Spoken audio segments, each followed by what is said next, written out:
Snuggle Kendrick, left tackle, defense tackle for the Henderson County Colonels. Okay, how do you feel after the game tonight?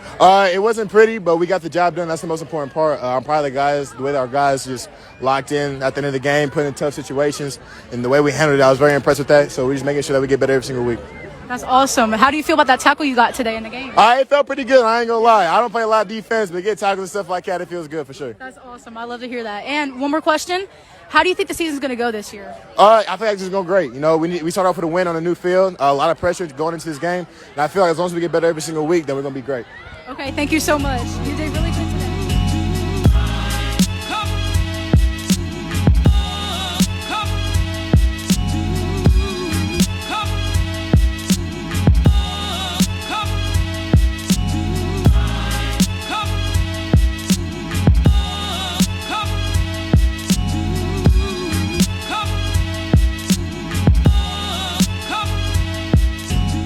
Welcome back to the Double Nickel Podcast. This is episode 2. And we're going to start off like we're going to start off every week by finding out what's up with 55.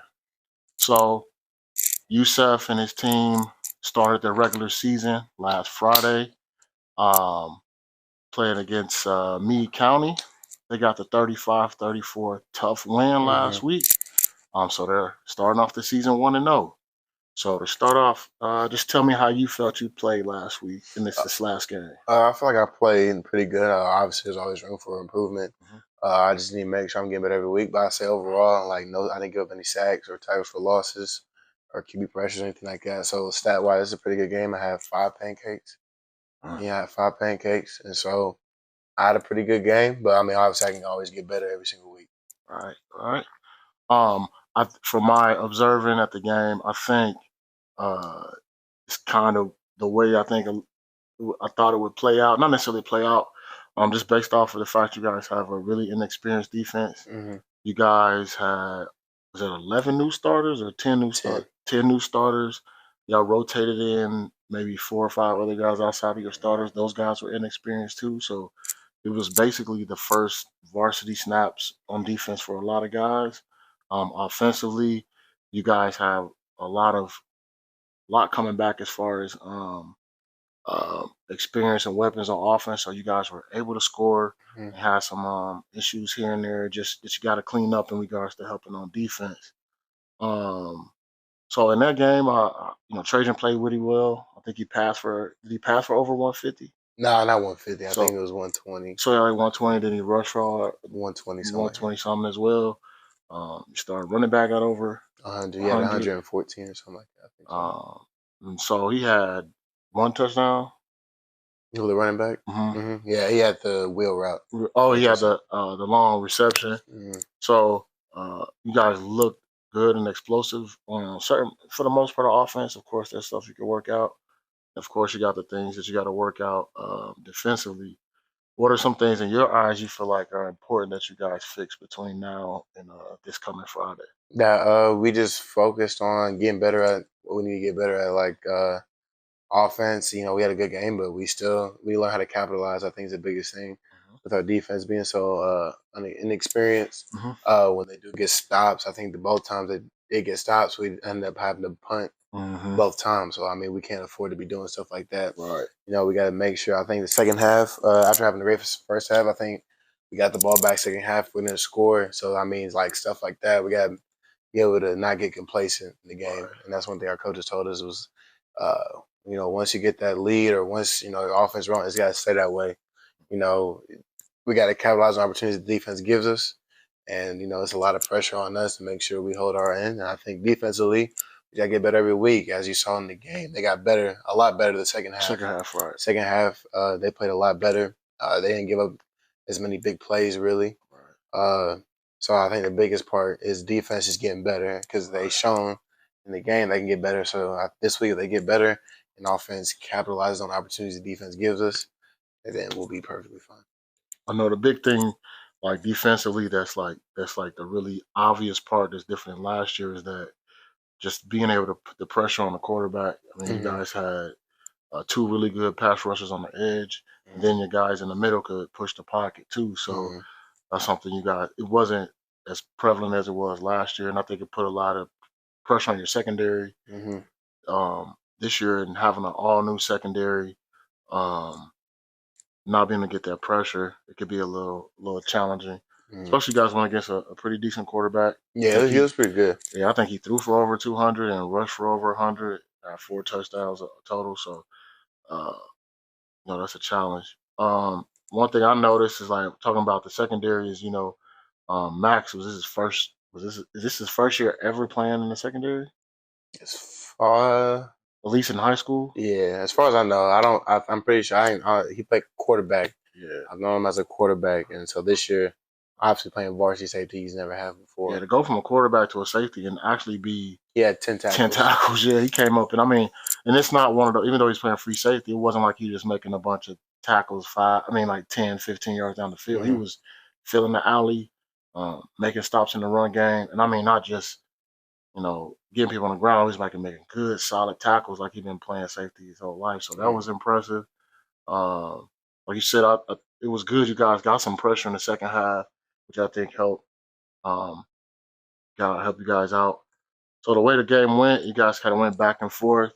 Uh, Late in maybe 2 or 3, maybe 4 minutes or so in the game, it was tied 28. You guys scored to go up 35-28 Hmm. to get the ball back, march down, and with right around a minute It or was so 2 minutes. It was 2 minutes that they left. scored. They They scored scored. with like 2 minutes left. Decided to go for two. You guys stop them and then get a few first downs Nah, the game was to over. to get the game over. So that was good though, because I know when it was at 28, it seemed one thing I thought was impressive, especially with a young team. Every time they did score, you guys didn't get down because they came out early. I think they scored the first Yeah, they drive. did. They did score the first They drive. jumped on you guys quick. I want to say at one point, were they ever up 21-7, or it was just like Nah, seven, the seven, only seven, time it four. was ever winning was when they scored the first touchdown.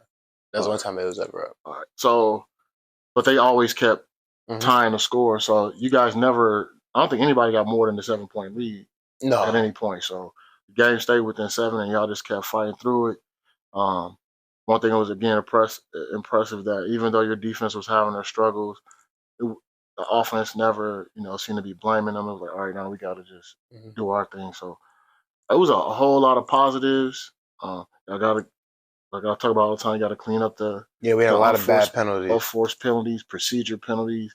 Like I told you, I feel like there's effort penalties like holding, a face mask or pass interference. You're in the act of making plays, Mhm. but those unforced penalties, you had a couple procedures.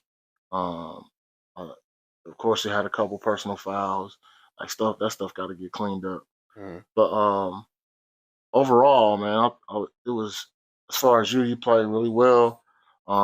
I posted. It was funny, man. I know last year, I post these weekly videos of Mhm. you, and I watched them in Pass Pro, and I remember how you improved over the summer in Pass Pro, and I would show the highlights, and I was just like, man, he's doing good in Pass Pro. And then I looked at how you are in Pass Pro now, and it, it makes your improvement last year look bad. And a good Mhm. thing. It was like you've made that much. Like you look like when you watch professionals, your kicks as well, your hand placement. Because a lot of times you were outside the frame a lot. You Mhm. stayed in the frame. So like the last 2 years, you put in so much work. And in that game last night, I mean, on Friday, it showed. Same thing with Trajan. I think last year Trajan, it was the confidence and decision making. He was making tons of great decisions, like knowing when to throw the ball away, knowing when to take off and run, knowing he hit multiple receivers. Like I think completed to at least 4 different receivers Yeah, he yesterday. had 9 completions. And, He and completed to 4. Yes. four or five different receivers and different kind of throws. And I think it shows the confidence. And I still don't think y'all. I don't feel like the coaches really opened up the offense the way that they probably will as the season goes on. As guys get Mhm. more experience. So it looked good. So with that said, you got this Friday coming up. You guys playing in Bowling Green against South Warren High Mhm. School. Um, I don't know what their winning tradition is like. I just know in 21 they won a state championship. They struggled a little bit last year. They went 6-6. Um, Tell me about what you know so far about South Florida. They're a really good team. They have a pretty solid quarterback. Their receiving core Hmm. is pretty good. Their running back's really talented. They played North Hardin this past week, and the score was they won 48-38. So obviously the offense can score points. Hmm. No, almost putting up 50 points. Defensively, they have really good linebackers. They rely on the secondary a lot. Like they drop 7, 8 guys at a time, Hmm. and their secondary looks pretty well rounded. So I think the biggest thing with us is playing against a good defense. It's a good team overall. Is taking advantage of opportunities they give us. Hmm. So that means the defense getting a turnover, if the ball's on the ground, like just stuff like that. We got to take care of all opportunities, and then just making sure we stay true to what we know, and Right. making sure we don't let anything alter our confidence Hmm. like that, because it's going to be another tough game. We're not going to be able to roll in, win Right. by 20, 30, and go home. It's going to be a tough game. It's going to be another 4-quarter game. And I think one thing Coach Boston told us is that we played 3 4-quarter games last year.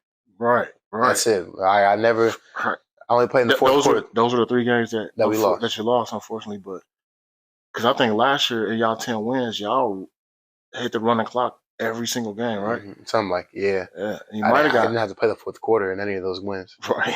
It was crazy.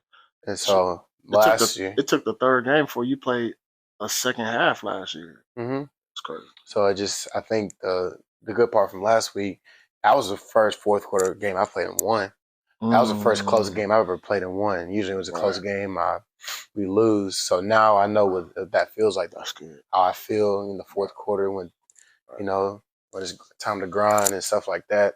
And so I feel like I was in pretty good shape. I was a little tired, but I mean that's just part of it.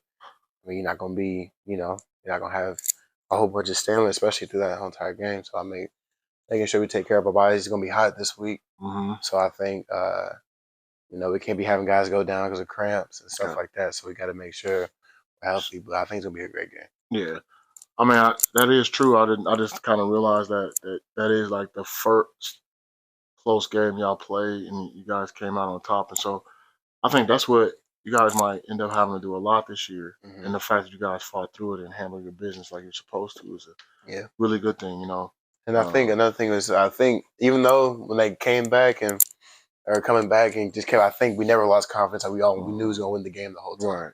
Right. Like there was no doubt in my mind that we was gonna lose. I know if the defense gave something up, the offense gonna get it back. And the defense got stops. They stopped momentum. Offense just didn't capitalize. Right. So that's just one thing that's gonna change. Yeah, that's what I was talking to a couple of parents. I was like, I think the defense is gonna get better, but in the meantime, every time they give y'all opportunities, we gotta score. You gotta put points on the board. Because not only did they get y'all the ball back, they give you the ball back in good field position. And like one time, y'all went from like a 2nd and 5 to a 3rd and 15 because of a sack and penalty. So you just gotta fix that stuff. But I was impressed with a lot of things with you guys. And I just feel like you guys are just going to get better and better as the season goes on. That's the one thing about having an inexperienced team, that as you're going through your growth period and you're still getting wins, your confidence just get crazy. And then the thing that's, as the season goes on, like the way it is set up in Kentucky, it's like it's 6A, it's impossible to miss the playoffs, right? Yeah. So like you talked about last week, you just want to be rolling and doing well at the right time. And if you can just pick up wins as you're growing, man, it'd be crazy once it comes playoff time. All right. So, so you guys in Bowling Green, it's kickoff at 7 or 7:30. Right now it's 7:30. Depending on the heat, they might have to push it back to 8. Okay. So all that kind of just we'll see more close to game time. Right. Thursday. Yeah, because that could be. In this part of this region, this week is gonna be hot. So basically, our region is I guess you guys are Southwest Kentucky, Northwest Tennessee area. Like I know our forecast in Tennessee is going to be in the hundreds it's going to be hit 100 Wednesday, Thursday, which means it's probably still going to be pretty in the 90s on Friday. So. And we're still at the kind of part of the season where there's still some daylight at the beginning, so it's probably going to be muggy. But it's going to be an interesting game. Another interesting factor about this game is that so you grew up in till you were 13. You lived in Mm-hmm. Tennessee, lived in Hendersonville, went to Station Camp Middle School, Mm-hmm. and one of your teammates from Pee Wee and middle school, Isaiah didn't play 7th grade, did he? But you guys played together 8th grade. And Pee Wee ball, you guys are going to be playing against each other. So you Mm-hmm. guys both grew up in Tennessee, and then now you're both in Kentucky, and you guys get an opportunity to play this week. I actually uh, uh, messaged Coach Thomas, Mm-hmm. your middle school coach, who I think is a really good really good middle school coach. I have an opinion on um, why he needs to be a coach somewhere else on that campus. Mm-hmm. In my opinion, I think Coach Thomas does so much for that middle school program. He's got them winning championships over there now. Mm-hmm. I think he's good enough to take it to the high school. That high school could. And I don't know how good the coach is now because I don't think it's the same coach they had No, it's last not. couple years. I think he moved to South Carolina or something like Yeah. that. That Coach Thomas could probably do some great things with the middle school program. But I was like, man, Isaiah and Yusef playing against each other in Bowling Green not that far, so um, maybe he might show up. That would be Really kind nice. of cool too. So, but yeah, man. So start off 1-0. The most important thing is like you were. I know last year was cool blowing people out and winning games in that kind of fashion, but at the end of the day, you just want to score more than the other team and win the football game. That's what I So meant. it feels good to be 1-0, right? Mm-hmm. That's what's up. All right, so we're gonna go to the next segment, which is Let's Talk Ball. Of course, in this segment, we just kind of talk about football in general. Um, with so high school football's kicked off. I think pretty much, at least in this part of the country, um, kicked off last week. I think most of the country kicked off last week, Mm-hmm. and so high school is like in full swing. I know I looked around at some teams. They had a bunch of like national powers playing against each other last week, which was cool. So with that, high school kicked off. The next thing is, college football is going to kick off this week. Mm-hmm. So I think this is going to be an incredible. Although it feels like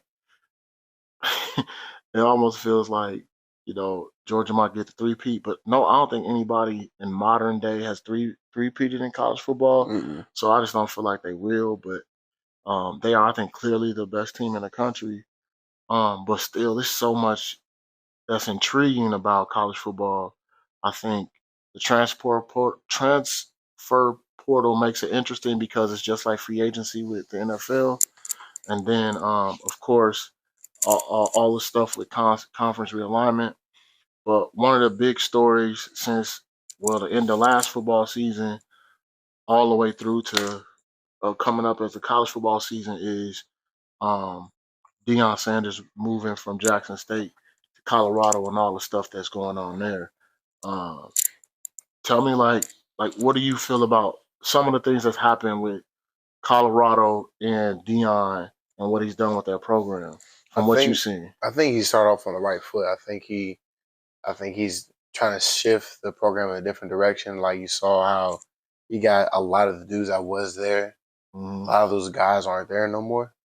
A Right. good amount of them. So I mean, even though that's unfortunate, I feel like that's kind of like you don't have. He doesn't have to do that, but I feel like it's good because no dude likes to be kind of playing for a coach that even recruit them, so they don't know Hmm. nothing about him. And so there's some dudes to get some of the toxicity Hmm. out of there and bring the guys that he brought in is good. Right. And so I think obviously having Travis Hunter and Shador Sanders is different.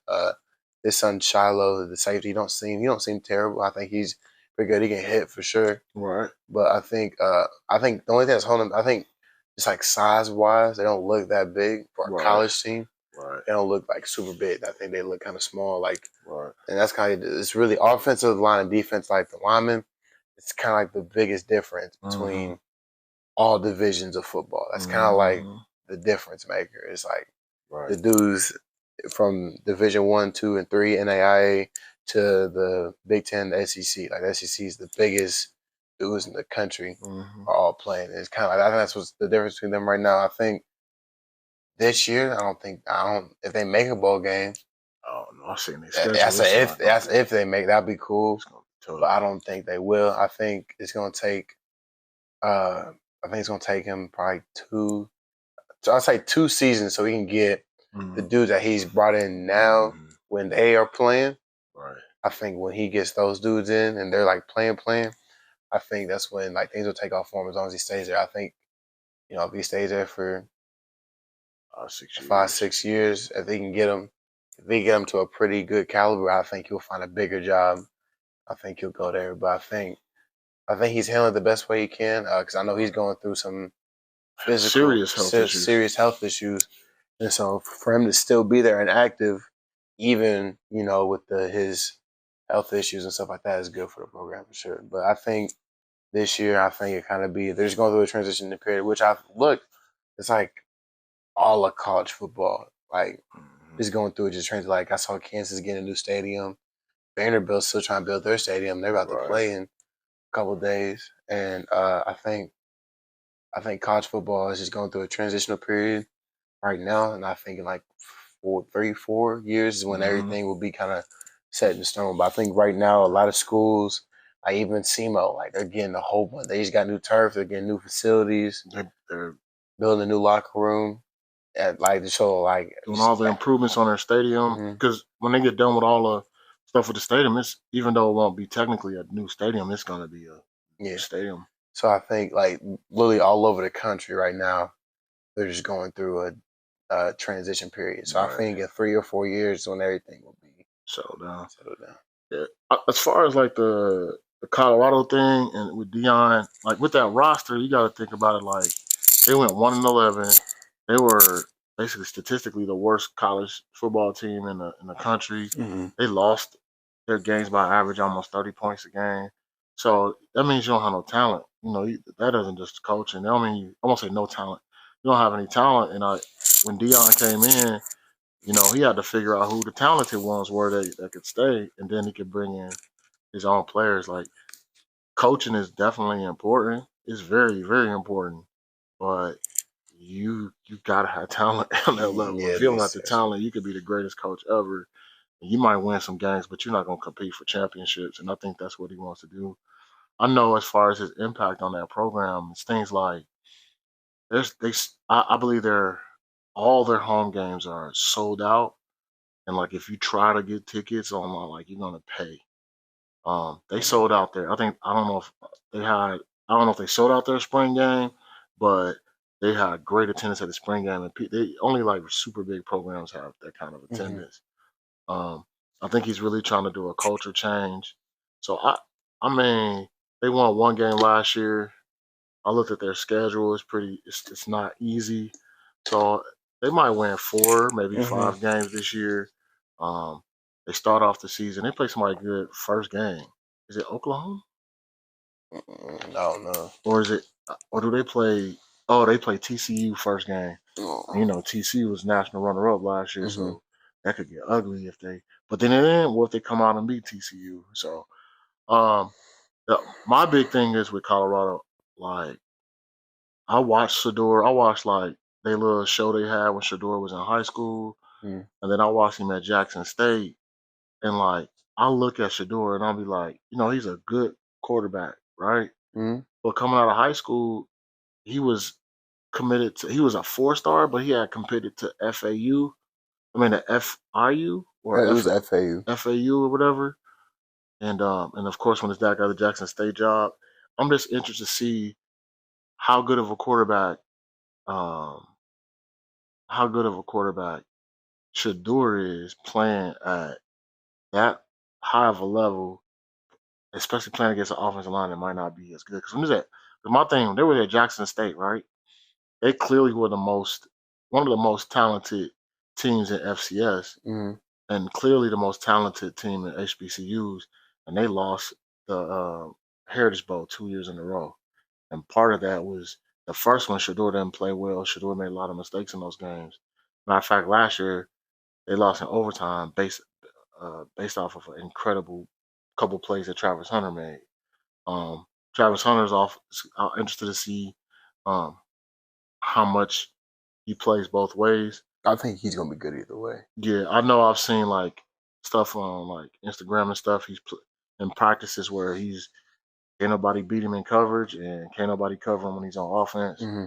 And then I looked the preseason All American team came out today. He was a preseason All American at what do they call it? They call it I forgot what position. It wasn't like a position. It was like a designation, almost like a weapon. It was like flex or something. Football, yeah, it was a flex or something like that. So I'm interested to see that. As far as college football overall, man, like you said, it's going through an incredible transition. We got to remember that the playoff gonna get expanded in a couple Mhm. of years. They're still Um, doing conference realignment. all that conference realignment. You got, like you said, you got a bunch of teams that are FCS that are going to be transitioning to Mhm. FBS. Matter of fact, there's a whole conference in FCS this year of all teams that are transitioning. Uh, I even saw, I think the OVC is like joined with another conference or something. It's weird. I don't know, but there's so much transition going on in college football. I can't wait to see it all transition and then settle down and watch what goes from there. But um, are there some games this year just throughout the season that you can't wait to see that you're looking forward to as the season starts? Uh, I want to see. I want to see how Tennessee plays against Georgia. Georgia. I want to see. By then, you'll figure out what kind of team Tennessee is. By Mhm. then, I'm trying to think of who. Alabama has a regular schedule. Right. I want to see that game. I want to see how good LSU is because they actually had a good season last year, Mhm. and they coming back. And then they still got Jaden Daniels still. Yep. See how he's been playing forever. Right. But they that got that COVID year, when people getting that COVID year, it's people are playing college football forever. yeah, he's been playing since 2019 Mm-hmm. because he played. He's Yeah, a since he didn't first start round. since he was a true freshman. Hmm. And so I think I want to see. I'm really interested to see how Texas and Oklahoma play because I think they're both. I'm interested to see how good Texas is with what's his name getting another year. Ewers. Yours, yeah. Because last year was his first year starting for Texas, and it was just kind of okay. But He's another one that seems like he's been in school all, but he only been in school 3 years. yeah, he went to Ohio State For a year. For a year, then he went to Texas last year, so this will be his third year. Yep. I think Ohio State. I'm just naming a team. I can't really think of no games, but I want to see how Ohio State's quarterback decisions going to end up being because I saw a thing today. It said They still haven't decided. It said Ryan Day. He said get to go vote, and it was like split. Like they don't have a clue who they want their quarterback to be, and I don't think it's hard to run a successful 2-quarterback system. Mm-hmm. It's really hard. It's really hard. The only teams I know that did it, Florida kind of did it with Tebow. Yeah, but Chris Leak was a starting quarterback. Yeah. Who else? That's not. That's really it. That's it. That's the only one I can. It's really hard. Like it's really hard to have 2 quarterbacks and be successful. Right. I think. I know. Like you said, Tennessee got a. I want to say they played. I don't memorize the schedule, but I think they got Alabama, Georgia, and LSU this year. Yeah, they did last year. So I don't know if they got LSU, but they always got Georgia and Alabama. So that'll be interesting. That Ohio State, Michigan, because they both could be undefeated going into that late in the season with the playoff on the line. Like they had a situation last year. That's always going to be interesting. Like I said, also I'm just interested to see how Cincinnati does in the Big 12. I know they got some good players back. They got a dude that's a preseason first team All American on the D line. That's really good. And then I want to see it's kind of like I want to see if USC is as good as everybody thinks they're gonna be. Yeah, they were 11-3 last year, but they got most of their team. Can they be? Yeah, but they got beat by Utah twice, and so I want to see everybody. 'Cause I think that's like everybody's like it team outside, like of course, everybody's talking Georgia, Mhm. everybody's talking Alabama. It's like USC is back. Everybody's talking about how great their coach is, but their coach didn't win no national championships in Oklahoma. And to me, and he wasn't like he was. I'm gonna tell you who creeping in the weeds, man. I want to see. We almost forget that Clemson Clemson Yeah, was the it school outside of Alabama just a four. couple years ago. You know what Mhm. I'm saying? So They went to 3 national championships. right, One, one. they No, won they won two. two. No, they went to four, right? Because they played Alabama and lost.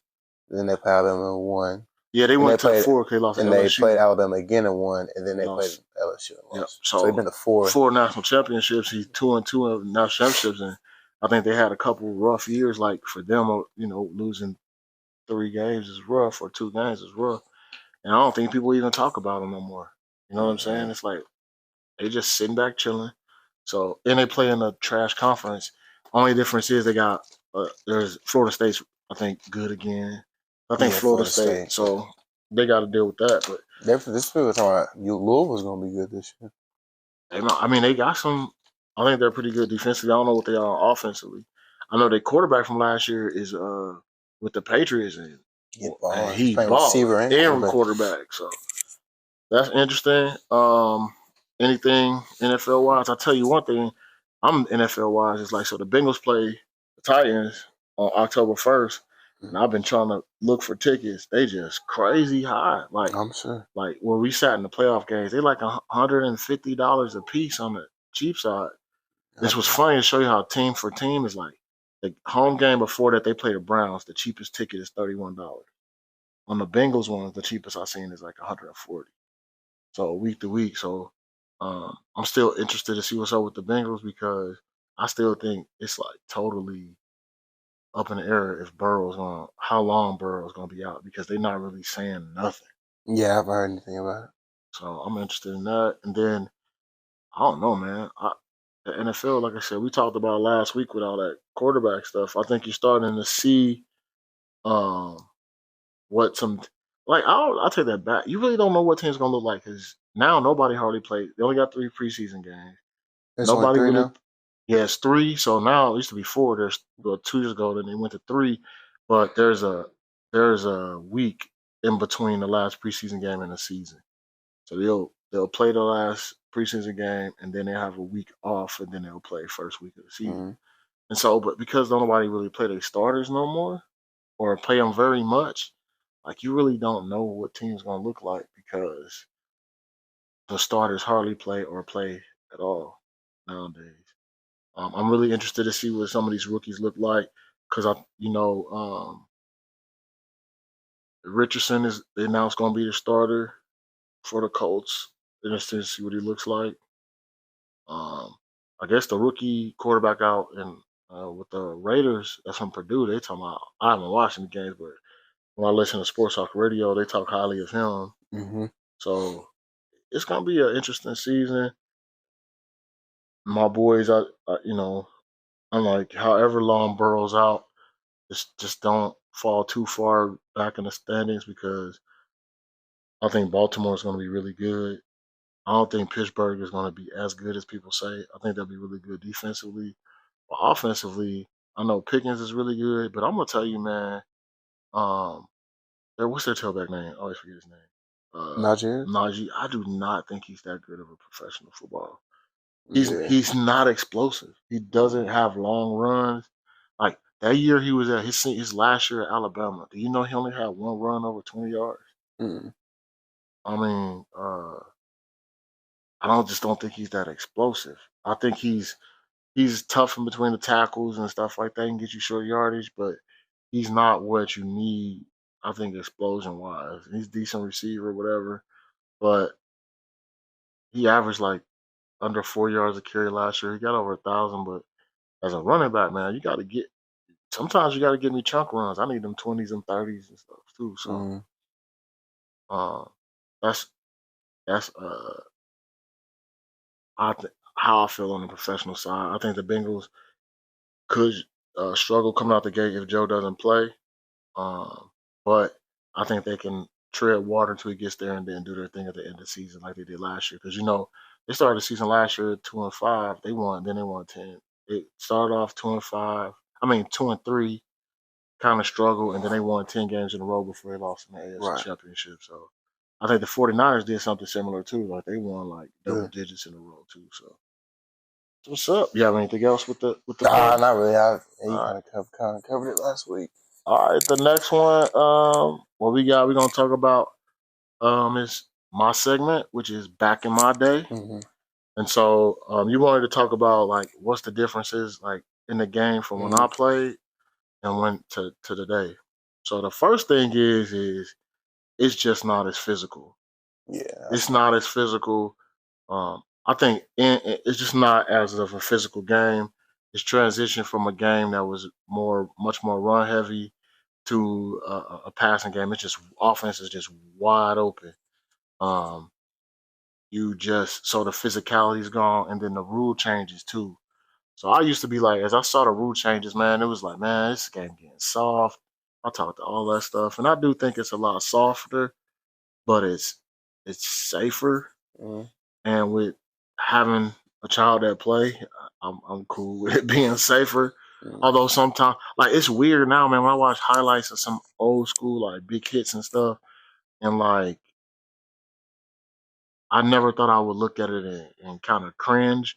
Like some of the like just outright blowout hits, like good hard, tough tackling and stuff. But sometimes it is kind of cringy when I look back at some of the things you were allowed to do. But what I don't like though is I feel like the game is safer, but I also feel like where they Punishment. trying to make it almost they're trying to take too much of the football out of football. I watched something else something on Instagram where a dude catch a ball in the flat. As soon as he turn around, the linebacker the DB come downhill and just smack him like a good tackle. Now no penalty was called, and the dude got fined like 40 grand for it. And it was just to me a routine tackle. And it's almost like nowadays any like hard tackle, like especially in the pass game, they're gonna call a penalty. If a receiver started rolling on the floor and all that. So the physicality is the big to me the biggest difference. Another thing is again with having a child that play that I'm happy for. It's like I don't even, do y'all even do real tour days anymore? Mm-hmm. So like that's another thing is just trying to the focus on player safety and player health I think is a lot better. Like when I was in high school, it was 2 days. You'll come in, you practice like 2 hours in the morning, take like an hour and a half break, and have another tough practice in the afternoon. When I was in college, you have sometimes 3 practices because you'll have like 2 regular practices and then like a special teams practice. And so you got that. And again, like the pass game is wide open. And then little stuff that you won't see is like, again, I think this is player safety too. They made pads smaller. Yeah. Helmets are way different. Like the fact that the making the face mask smaller is what they consider a health and safety thing. Mm-hmm. Like having smaller face masks.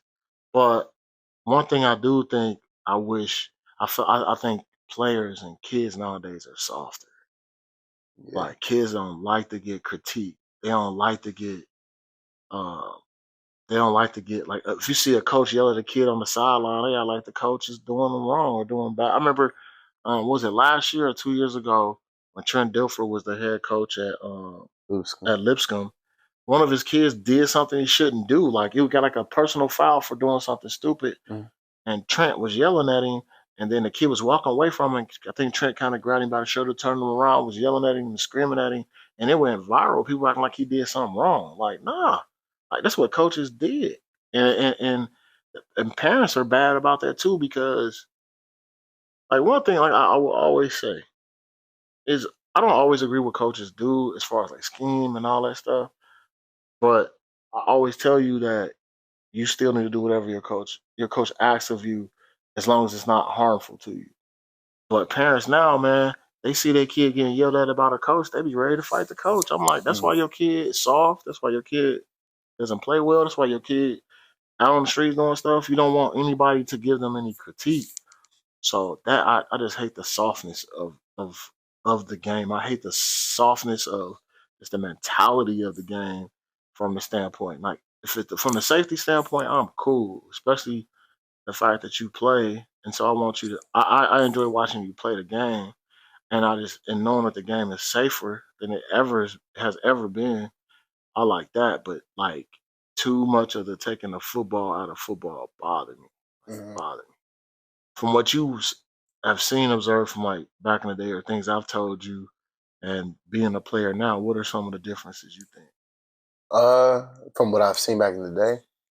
Or what you know from what I've told you, or what do you like? Mm. Like you watch a lot of like old highlights and stuff, or you watch videos people talk about it. What are some of the things that like? Maybe is there anything from like back in the day that you wish they did more now than they did? I think you kind of like. I think mechanics.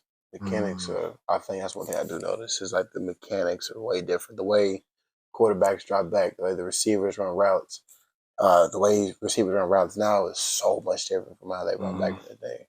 Now it's much more exaggerated and right. stuff like that. But the way players played, I think the mechanics is one thing I noticed. Like I remember I was watching one game, I'm seeing receivers and 3-point stances Oh yeah, it and stuff does. like that. So like the way, like just the mechanics, I think like a lot of it didn't really necessarily kick step. It Mm-hmm. kind of just kind of step back. It kind of Mm-hmm. like that's like the mechanics. I think is the biggest Yeah. difference I've noticed. Quarterbacks try to make a throw, holding the ball like around their ear, and Mm-hmm. then now it's like dudes like Bryce Young. He literally catches the ball and just kind of just steps Stands it back. Like he right. kind of just stands there.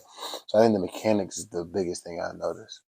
I know, like from like you go back to like the talk about kick step and like the way guys get into pass pro is way different. Like even Mm, when I was high school, that's way different. Um, like you said, it is things are different. I think there's like technique changes, especially in the pass game because they pass so much. mm, Back when I played in high school, basically almost everybody ran a variation of quarterback, fullback, tailback, was the tight end. option a huge part of the Man, '90s? yeah, a lot of people ran option. I know when I was in high school, there's a school called Coleraine. They ran traditional triple option. A school called Cape ran triple option. My senior year in high school, we ran what they call a T. Mm-hmm. So we ran two tight ends, three backs. And it was straight across the line. So we had two halfbacks and a fullback, and then a quarterback, and we ran option out of that. Um, and we really didn't ever break it. Sometimes we would motion them backs out, but we were in that formation probably 85% of the time. Um, Did it work? Was it? yeah, we were because the thing that at least my senior because we got new coaches my senior year. Mm-hmm. It did work because we had a gang of we had a gang of running backs. Like A lot. Yeah, a lot. I mean, not just that we had it was good because I remember uh, this dude named Greg Simpson who played quarterback the year before. He was not a small guy, kinda, and they moved him. He played fullback. He was smaller, but he was the fullback we would put in when we wanted to run dive because he ran like a tailback. And then we had this dude named DeBron Betts who played fullback, and we wanted to run it, like pound it. We had um, this dude named Damian Anderson that played one of the halfbacks. Cold. Our quarterback, we our quarter. You ever heard of a neck roll? Like nobody Mm-hmm. wears neck roll. So our quarterback wore a neck roll. We ran the Yeah, ball that's so crazy. much.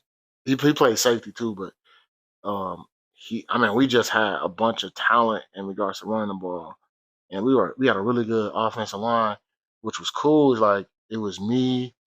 I played so our center was this dude named Howard Beatty. I played I played left guard. This is kind of sad. It sucks. So my boy Howard Beatty played center. I played left guard, Our right guard is dude named Santiago Mitchell. He passed away this year. Mhm. Our left tackle, our left tackle is a dude named Bobby McKinney.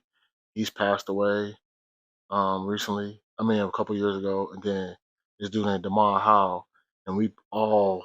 And then we had another dude, another person that played tackle too. So we had a really good big offensive line.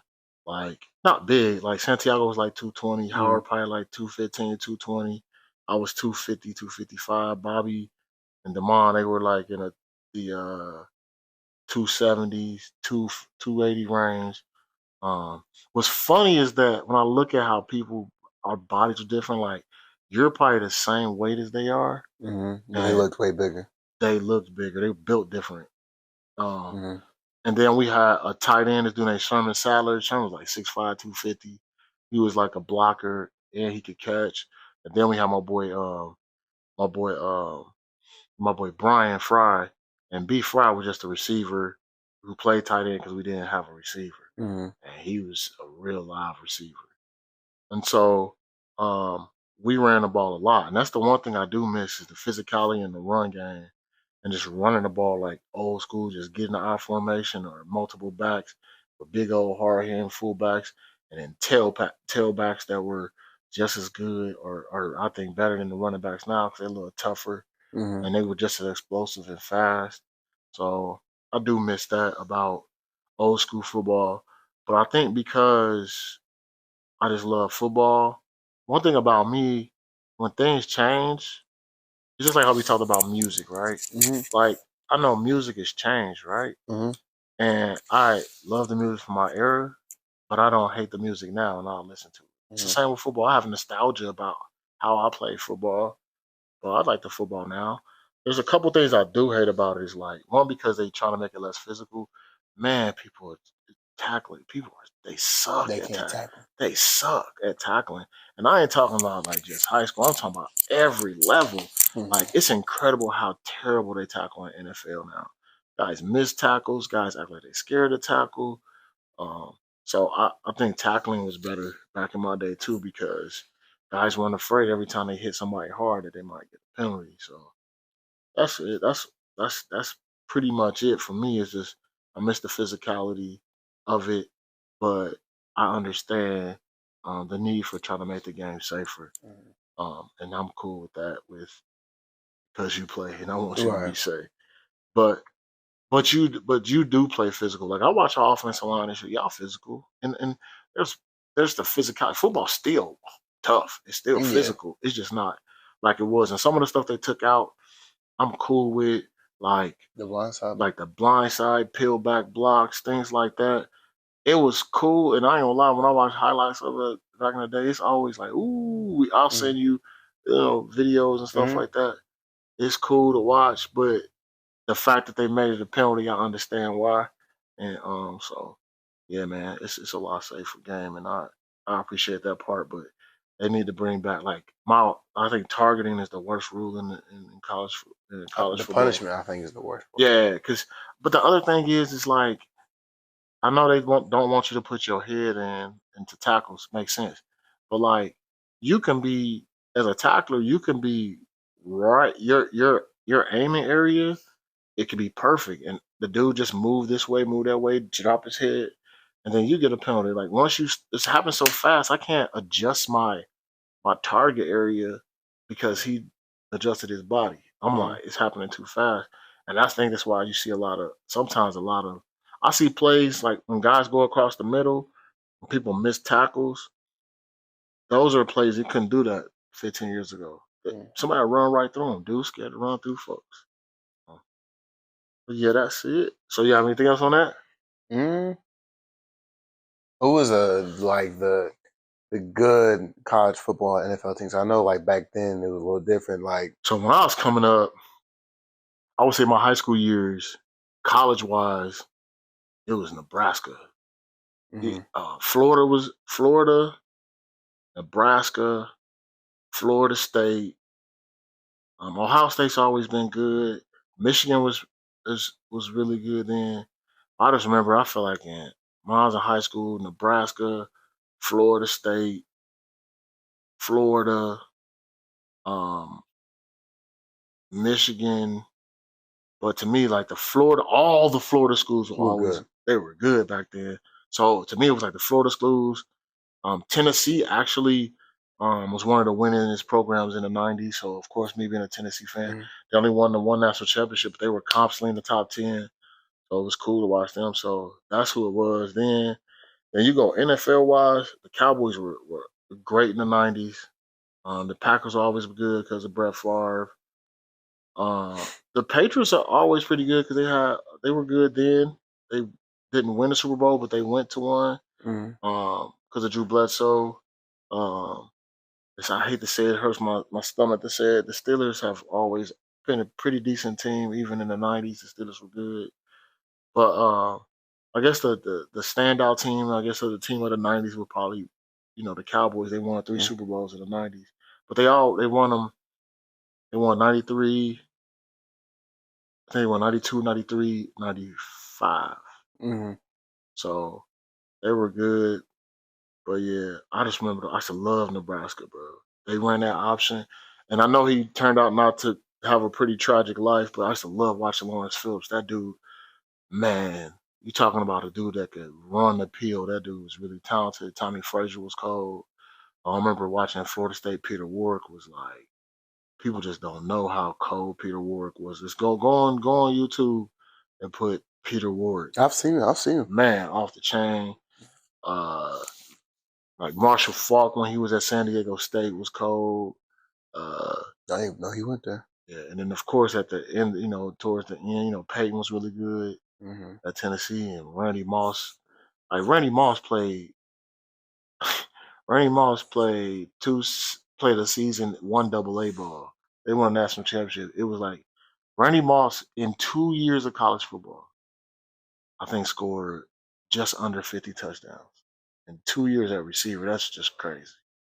I think he hit like the mid to high 20s both years in touchdown Mhm. catches. Um, he was nuts. And then, I remember the year in Michigan, Charles Woodson won the Heisman. So it was weird. Like when I went to college the same year that um, Charles Woodson went to Michigan. So I went to school in a little town called Tiffin. Um, I forgot where Charles Woodson from. He's not from Fostoria. He's from God. It's on the tip of my tongue. I forgot. His hometown was just like he's from Fremont. Mhm. So Fremont maybe less than an hour from where I went to school. So I was a freshman on my football team, and I played a lot as a freshman. Basically, was a starter. But I remember when I came in, people was like, most people from that area, it was like, why? This is dude that who a freshman at Michigan from Fremont. He cold. He's gonna be good. Just watch, watch, watch. And I was like, whatever, y'all. I was like, man, y'all from Fremont. He probably dominate around here. Man, I was like, oh, this dude cold. And then 2 years later he wins the Heisman. So and Michigan won the national championship that year. Mhm. But the '90s had some good football, man. They had some. You watched that one bowl game, Miami against Nebraska. Mhm. It had Ray Lewis, uh, Warren Warren Sapp, Sapp, Tommy Frazier, Tommy Lawrence Frazier, Frazier. Lawrence Phillips. Uh, That was a good one. And a year before that game, you had Florida State played Nebraska in the bowl game. That was really good. Um, Tennessee beat Florida State in the national championship game. So, yeah, those are some of the powers. But just real talk, to be honest with you, the same teams that's good now was good then. mhm. Alabama wasn't as good. They were okay, but they had a dude from a tailback, Sean Alexander, was at Mhm. Alabama on this year. I'll tell you, I'll never forget. When I was in 11th grade, we played this cool school called Cincinnati Elder. And Sean is from Boone County, Kentucky, which is right over the river from Cincinnati. So we were watching film of Elder, and it was the film against Boone County. And all my homeboys we watching film, we were just like, who is that dude? Yeah, Sean Alexander. God, he was ridiculous. He rushed for like 3,000 yards his senior year. Like, so I remember that stuff. But yeah, man, yeah, college football was awesome. And in the pros, I really enjoyed the NFL. It kind of sucked as a Bengals fan because the Bengals were probably the worst they were definitely the worst team in the NFL, and it was probably some teams where like the Bengals will have like just being a Bengals fan was just rough, man. Yeah. Because once Mike Brown took over, I think the goal of winning Went out the window. wasn't like the same. And plus, we just had some. We couldn't really get the coach right. They could never really have the quarterback. No, we didn't. We had David Klingler and what was the dude name? The Achilles dude, the black dude. He was trash. When Jeff Blake was our quarterback, we didn't win a lot of games, but we loved Jeff Blake. They had Carl Pickens. We had Darnay Scott. We always had good receivers, and so like there were Harold Green was a running back that I loved back in the days. But when I was like in high school, and David Fulcher, who was my favorite player for the Bengals back then, but we just weren't winning. Like they had the early '90s, the first couple years of the '90s, they went to the playoffs, and then after that, it was just like some. We had a lot of, I feel like a lot of 4-12s and 5-11s, and like a couple times they went 8-8. That was like winning a Super Bowl, bro. Like it was crazy. They were kind of trash, but. All right, so our next segment is 5 for 5, and this week you want to discuss our favorite football memories. Mm-hmm. So you want to go first, or me go first? I'll go first. All right, I'm out. So you gotta get 5 of your favorite football memories. I've written down real quick. So my first two both come from 8th grade. Okay. So my 8th grade, I say the whole game was good, but my sack against Beach, that was like my first sack ever. I feel like, I don't know, it just felt good. Like I remember it's very pivotal. I remember how everything happened. I remember Calvin got the quarterback kind of down. I came out, I just dove on top of him. It was like a big play. It was a huge play in the game. In that game, yeah. And so in the game itself was crazy. Like we won 14-12. Like we won by 2 points. Right. Against a team that when you was in 7th grade, they blew us out. Blew y'all. Their quarterback. It's called. Their quarterback's actually a freshman. That quarterback is a freshman at. That's Ellis. That's Ellis. That's my bad. Wrong school. Yeah. But and my second one was in 8th grade. Another one, it was when I got a fumble. I remember Junior fumbled the ball and I picked up. I started running with it. Right. And the only reason is that's the only time I've ever gotten to run the ball in any sport. That's the first time that's the only time I've ever gotten to run the ball at all. And then next one is my first game at Henderson when we played Union County. I don't know if were you there for that? Yeah, I was there. It was like a crazy 4 or 5 overtime. It was an overtime game. And y'all scored. It had to come back because you had a holding. But then so I remember that. The reason why I remember that game is to get there, you literally had to drive through a cornfield. Mm-hmm. I was like, I'm like, this is crazy. This is way too country for me. Well, I remember that game because it was so crazy. They missed like 2 field goals that they should have made. It was fun. Marks blocked the field goal. He was good. Like it was just a fun game. That was my first time, and I still didn't really know those dudes for real. Yeah, because you had been at that school month or 2. Yeah, and so that was just a fun game. My first experience with them, and then I say my pancake against Central Hardin just because that was like the hardest I've ever had. Which one? The one on the goal line. I got you. Yeah, that one. That's like my first opening, clipping my highlight tape. Right. And then my last one is remember that game against Central Hardin. Remember they was playing dirty. Mm-hmm. Like one dude like smacked you in the face, another dude pushed you in the back, and I think you got upset and you started doing people. Yeah, I was. Because it's funny because I told the play before you pancake, that dude smacked you and you point. I remember seeing you point to the ref, and then the next play it was a down block on a linebacker. You blew him out. It's funny. The reason why I like it is because I told before the game. I was told my friends. I said I'm gonna pancake somebody in the end zone right from the student section. I told them. So once the opportunity came, I had already before the play. I predetermined in my head that's exactly what was going to happen, and then that's what happened. That's what I did. But speaking of pancakes, how many pancakes did you have last year? 31. You led the team last year, right? I don't know if I led the team. I don't know if I led the team. I just know I had 31 myself. And you had 5 to start the season? Mm-hmm. So, and then my second one this is me and Tab's favorite play, I'd say. It was against Davis County. It was the one play where Jordan wearing like 65, 70 yards. That play was so perfect. Like the scheme went so perfect. Me and Tap just love watching that play because I combo to linebacker goes in, I block him, and Jordan like goes right off me, and he just goes like 65, 70. And that was a crazy game because we put up like almost 80 points. 73. 73. We almost put up 80 points. But what's funny about that game is it was a close game till like halfway through the third quarter. Then y'all went crazy because at one point y'all was up only like 31-28. And then Jaheim scored like 4 touchdowns. Right. And then it was nuts. But me and Tap just both love that play because it was so perfect. Like the way everything just went together, it was so perfect. So that's my 5. So I haven't played. I've only played 2 years of varsity. 2 years of varsity, or really 1 year. This is my second. Yeah. So I mean, I'm sure I'm gonna have many more moments this year. So for me, who I had to really just wreck my brain. I guess my first one is I remember. So I didn't play football growing up. I always wanted to. I just never. I guess I was kind of scared to be on the team. I think I was good. So when I was in 9th grade was the first time I played, and I still remember my very first play ever in football. So it's 9th grade ball. We playing Cincinnati Woodward, first game of the year. We kick off to them, run down on kickoff. They bobble the kickoff, run down. The dude picks up, he drops it. The third dude picked it up and scored a touchdown.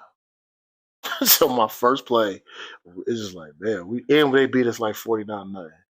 I remember that for that. And 2, when my mama, so me and my homeboy Link get back to my house, and my mom asked me, how did the game go? I was like, oh, we lost. She was like, what was the score? I was like, it was like 48-9. She's like, oh, y'all got shellacked. Like my own mama disrespected me in my first ever football game. So I'll never forget that. And then 2, just my whole senior year, my senior year of high school. So I played freshman and JV as a freshman. And then my sophomore year, I played on all the special teams and got some clock on varsity, and plus I played JV. So basically for my sophomore year, they went 2-8. And then my first year as a junior starting, I think, where did we go?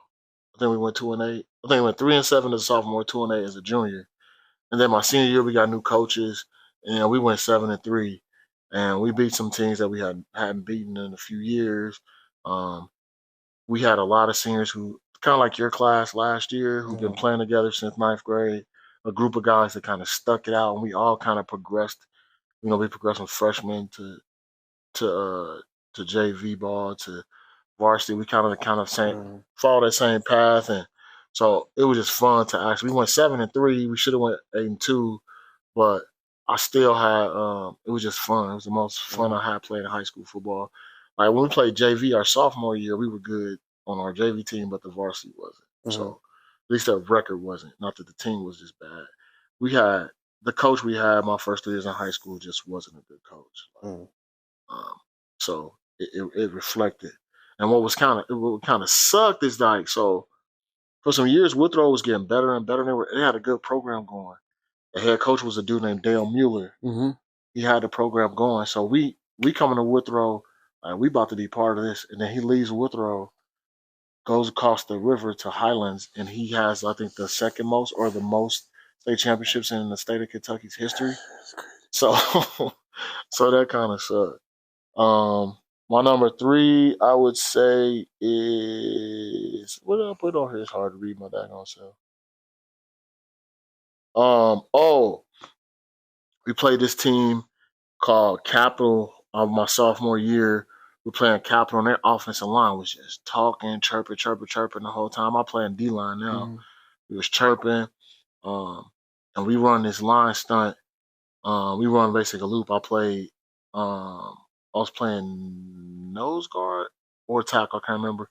Loop around, I got a free shot at the quarterback, and I almost killed him. And I get up, and I'm talking cash. And so that sack was cool because they were just talking trash. Oh, you did kill him? I got a big hit on him. He was hurt. So, I mean, he was in the pocket blind. I just came behind him. Yeah, I think I'm like 295 pounds, and I'm moving. Wow. So you got the sack? Oh, did I? Oh, I thought you said you almost got him. No, I ran right through him. And so I got the sack, and it just felt good because we beat them, but they was talking cash the offensive line was talking so much trash, and so that felt good. So Gerald, Mhm. Mr. Gerald. So Gerald and I played semi-pro together 3 years, and this was I think Gerald's second year, and so we like me and my we were telling our coach like you need to let Gerald return punts, and so he finally let Gerald return punts, and during the year he got close a few times, and so I was like, man, if you ever score, once you run to the sidelines, I'm gonna shine your shoes. You know what I'm saying? Mhm. So he returned a punt. He returned a punt for a touchdown. He come back, throw my leg up there, I'll take my towel off, and I'm shining his shoes. And he was just talking about how his dad like y'all crazy. So that was a cool moment Mhm. because what Gerald in particular is that like Gerald he got talents, but Gerald is like isn't as talented as other people, Mhm. but he worked his butt off. And like in college, I didn't feel like I didn't never play with him in college. My senior year was the first year he was at Heidelberg. He had transferred from another school. Mhm. So he did not play that year. Because And then I graduated. Mhm. He played 2 years at the Bird. And then he didn't really get his due there. And then I had moved to Michigan. Then he from Michigan and moved back. And then he started playing semi-pro ball. And semi-pro ball is like when he first got his like real shine. Like he stood out. But it was just because he worked his butt off. That Mhm. dude, he the strongest person I know. Like strong. I seen that dude Gerald at his heaviest probably at that time, maybe 175, and I saw him bench press 225, 22 reps, and could have kept going at a That's tryout. crazy. So that it was just good to do that. And then my last year I played semi-pro football in 2005 was fun because we went. I want to say we went 13 or 14-1, but we went undefeated, like 12-0 during the regular season, and I had never went 12-0. I had never went Mhm. undefeated in a football season before, so it was cool because I remember like we won our first game and we won 3-0, and I went to Jared like, bro, we 3-0, and then I was like, bro, we 4-0. I'm like, 8, I'm 9. like, I was like, bro, this is crazy. Like I had never experienced that before, so. And then that was your mom was pregnant with you at the time, Mhm. and so it was just basically The last time. we end up leaving, moving to Tennessee, and it was just like it was time for me to stop Yeah. playing ball. So for the last season of me playing football to go undefeated in the regular season, and then You lost the we semifinal. lost in the second round of playoffs to a team we had beat the brakes off of in the regular season. Mhm. We lost on a fluky play, partly my fault too. Like they uh they ran I know on one drive we would have stopped them on fourth, but I got a dumb personal foul, hit the quarterback late. Then Mhm. we lost on like a halfback pass on the deep pass. And Ah. what was funny about that, they go up on us and they get a good kickoff, and Gerald almost took them up to the crib. It almost took the kickoff back, but we had good field position, but we just couldn't play in the end zone. We had a dude on our team named Steve Messam. He went to Western Kentucky. His brother actually played at Florida State and played for the Bengals briefly, and his brother actually ran for his brother was a mayor of a small town in Florida. Mhm. So, but yeah, man, we that was probably it was fun for my last year to be that good. Yeah. But overall, man, I just miss football. What I miss most about football is just being out there with my teammates, like most people say. Um, but um, I got my field of football. Like, Okay. I I got one more question. yeah, what's up? Who's the best dude you've ever played football with? So I'm gonna always say Pete. Yeah, that's what I thought. It's like it's dumb how good, Mhm. like, bro, like, and it's like, and I wish he would have worked just a little bit harder. I think Pete could have played in the league. I will always say that. He wasn't big. He's about 5'8", 5'9", but he built like you. He got really really long arms. Mhm. But like I remember when Pete came on. So Pete came on sophomore year to Heidelberg. He from the crib too. He from Cincinnati. Speaking of Pete, he got a son, John Jr. John, who's at so Pete coaches at Cleveland Heights. His son play at Cleveland Heights. He's a class of 24s like you. Mhm. I mean, he was honorable mention all state. He was all district, all that stuff. He wasn't highly recruited because he kind of undersized. He's a defensive back receiver. He cold, but his daddy knows. Mhm. So when he get there, right? So Pete played corner. When he get there, he come in as a sophomore. Like first day of camp, me and my boy Alonzo like that dude cold. And I remember he was obviously the best corner on our team. Mhm. But there was like some incumbents, like guys who had been there the year before, who had started and played. So they were like, we'll rotate you in. So we go play Adrian. It took like 2 series before they stopped being stupid. It's like, all right, he in there. Now he was in there. And he started every game from there.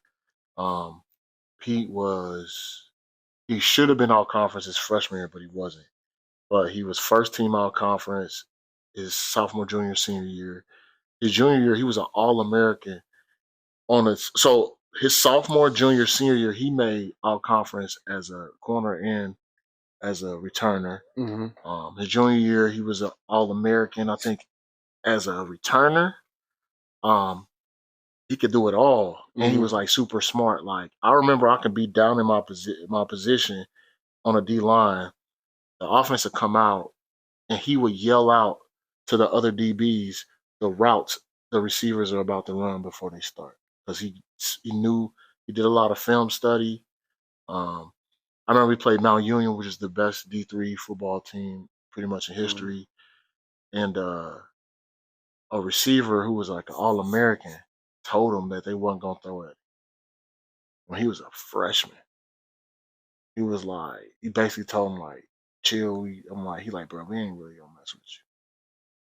He was that good as a freshman. He was just that good. I went to a game. He played some receiver.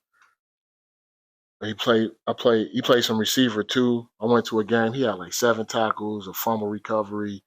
He had like a 60-some yard run on a reverse for a touchdown. Then he threw like a long pass completion on like a little trick play in one game.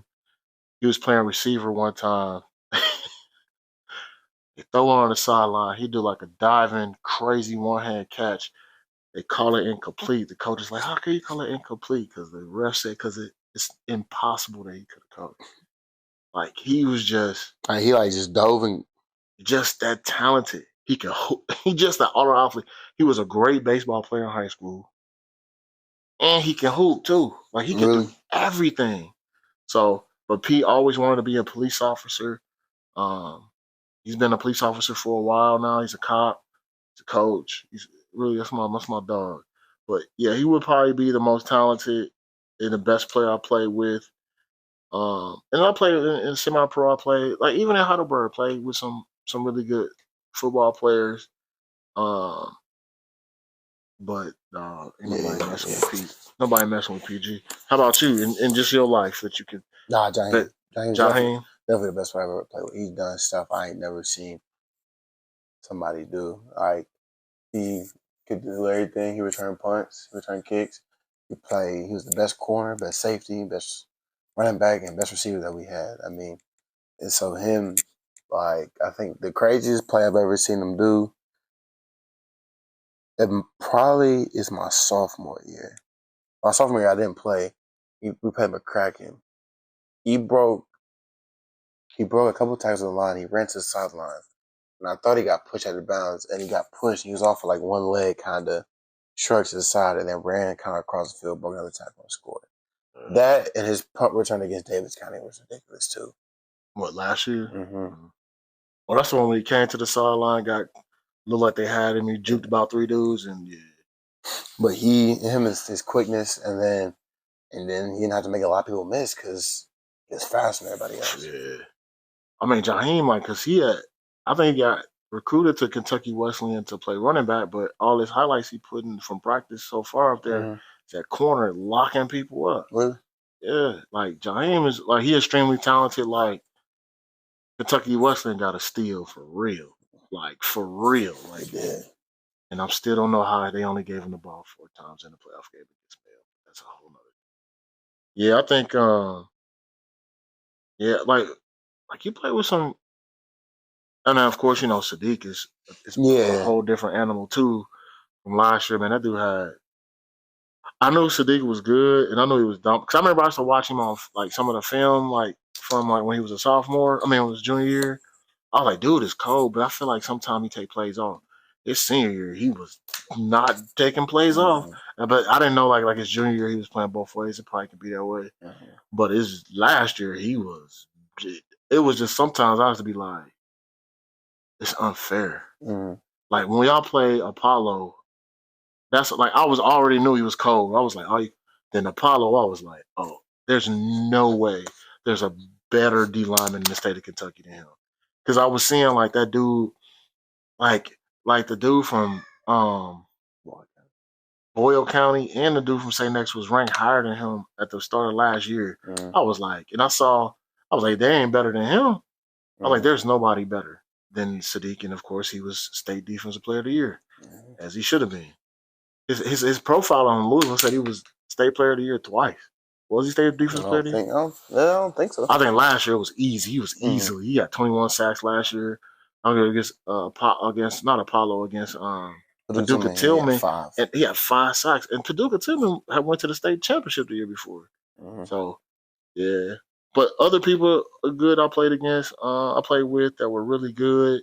Dude named Jeff Brock when I was in college. So Jeff had this, I forgot what it's called. He had the condition where like he had deformities in his hand, but he played tailback. And Heidelberg's all-time leading rusher. Still to this day? I think he might be. He's got the conference is one of the all-time leaders in carries, and with the problem with the issue with his hands, he still could catch the ball and did not fumble. So Jeff was cold. In college, yeah, it was just pretty much Pete. My boy Alonzo could ball. I think Alonzo was just so laid back that he didn't really he let people like undersell him. Like he was better than he allowed like especially at Heidelberg, they would prop up other linebackers because Alonzo's so quiet and laid back and like but he could ball. Gerald is like we got to semi pro ball. Gerald was really good. Really good. I think he was one of the league leaders in interceptions one year. Excellent kick and punt returner. Like I didn't know he was that good. And so he was there. This dude named Jim. I forgot his name. When I played semi-pro, played D-line, that mug was a monster. So those are some of the. And then in high school, again, Damian Anderson, this dude, this running back that transferred from Cape my senior year, cold. My boy Howard, Brian was really this dude named DeBron Betts was really good in high school. He was really good, and he was really good in college. He went to a small school called Wimberg. He was really good. So I played with some pretty good players growing up. But like I said, if I had to pick one, it's always gonna be Pete. Always gonna be Pete. All right, you got anything else? I'm good. Well, that's the end of episode 2. We'll see y'all again next week. Again, Yusef has a really, really big game. You guys have a big game for a second game of the season against South Warren and Bowling Green. I think you guys. I think this is kind of like what Boyle County was last year for you guys because there was a measuring stick, and then of course it's a big game because it's a measuring stick because in week 3 y'all got Central Hardin, who's I think Central Hardin started off ranked 13th in the state. You guys are 21. They're a team that made it to the state quarters just like y'all did last year, but it's our first district game, so. This game was really. It'd be great to go into that game 2-0, and then I feel like if you guys get a good win, it just keeps building your guys' confidence. So that's it. We'll see y'all next week. Hopefully next week we come back. Yusef and his Henderson County teammates will be 2-0. All right, so see y'all next week.